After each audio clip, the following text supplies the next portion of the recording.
हे students, बच्चों कल हम बात कर रहे थे Greenland, the land of ice and snow. इसकी लोकेशन के बारे में हमने कल बात की थी। कुछ कुछ इम्पॉर्टेंट पॉइंट्स हैं, मैं आपको याद दिला दूँ आगे इसकी नेबरिंग कंट्रीज़ एंड क्लाइमेट पढ़ने से पहले। तो बच्चों हमने देखा था कि ग्रीनलैंड कौन से एरिया में लाई करता है, फ्रिजिड जोन या टुंड्रा रीजन कहते हैं। एंड ये रीजन कहाँ होता है, आर्कटिक सर्कल और नॉर्थ पोल के बीच का रीजन।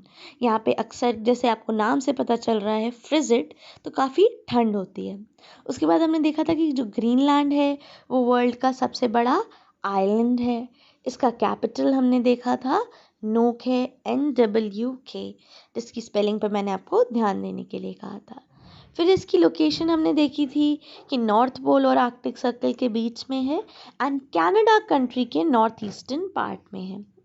फिर 2 क्वेश्चंस मैंने आपको दिए थे, जिसमें से एक ये भी था कि इसको नॉर्दर्न आइलैंड्स को से सेपरेट कौन करता है, कनाडा के जो नॉर्दर्न आइलैंड्स हैं उससे ग्रीनलैंड को सेपरेट कौन करता है।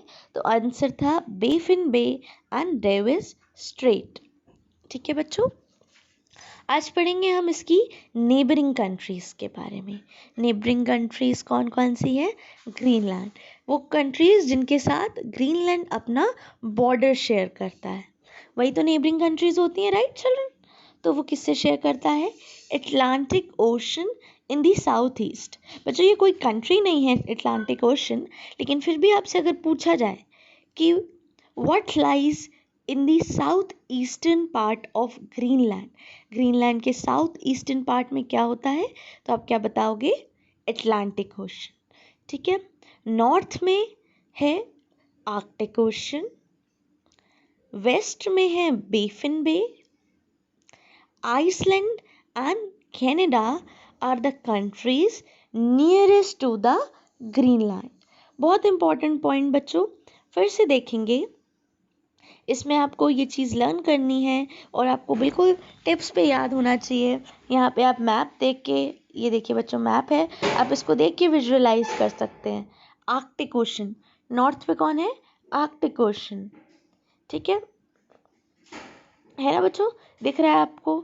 साउथ ईस्ट देखेंगे, ये देखिए बच्चों साउथ ईस्ट में आपको दिया दिख रहा है, यहाँ पे आपको दिख रहा है नॉर्थ अटलांटिक ओशन लिखा है, तो साउथ ईस्ट में कौन है, north Atlantic ocean.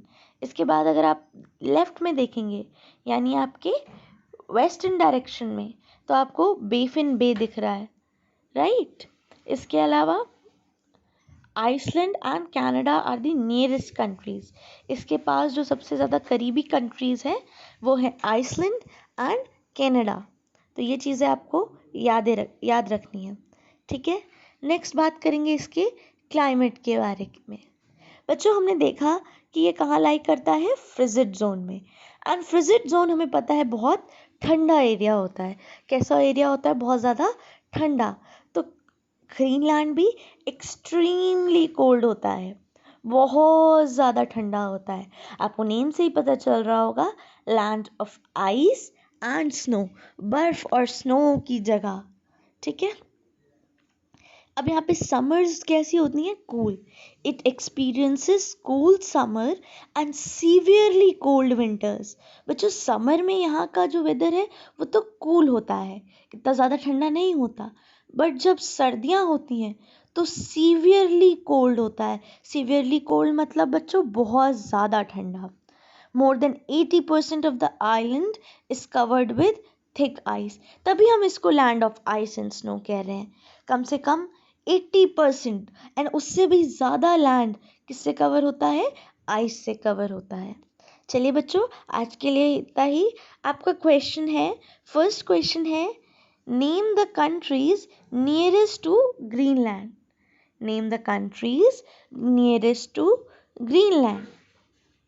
And second question है, the climate of Greenland is dash. तो आपको लिखना है एक्सट्रीमली कोल्ड। फिर से रिपीट करूंगी मैं, name the nearest countries to Greenland. Answer होगा आइसलैंड एंड कनाडा। सेकेंड है, the climate of Greenland is, तो आंसर है एक्सट्रीमली कोल्ड। ये आप अपनी फेयर नोटबुक में करेंगे।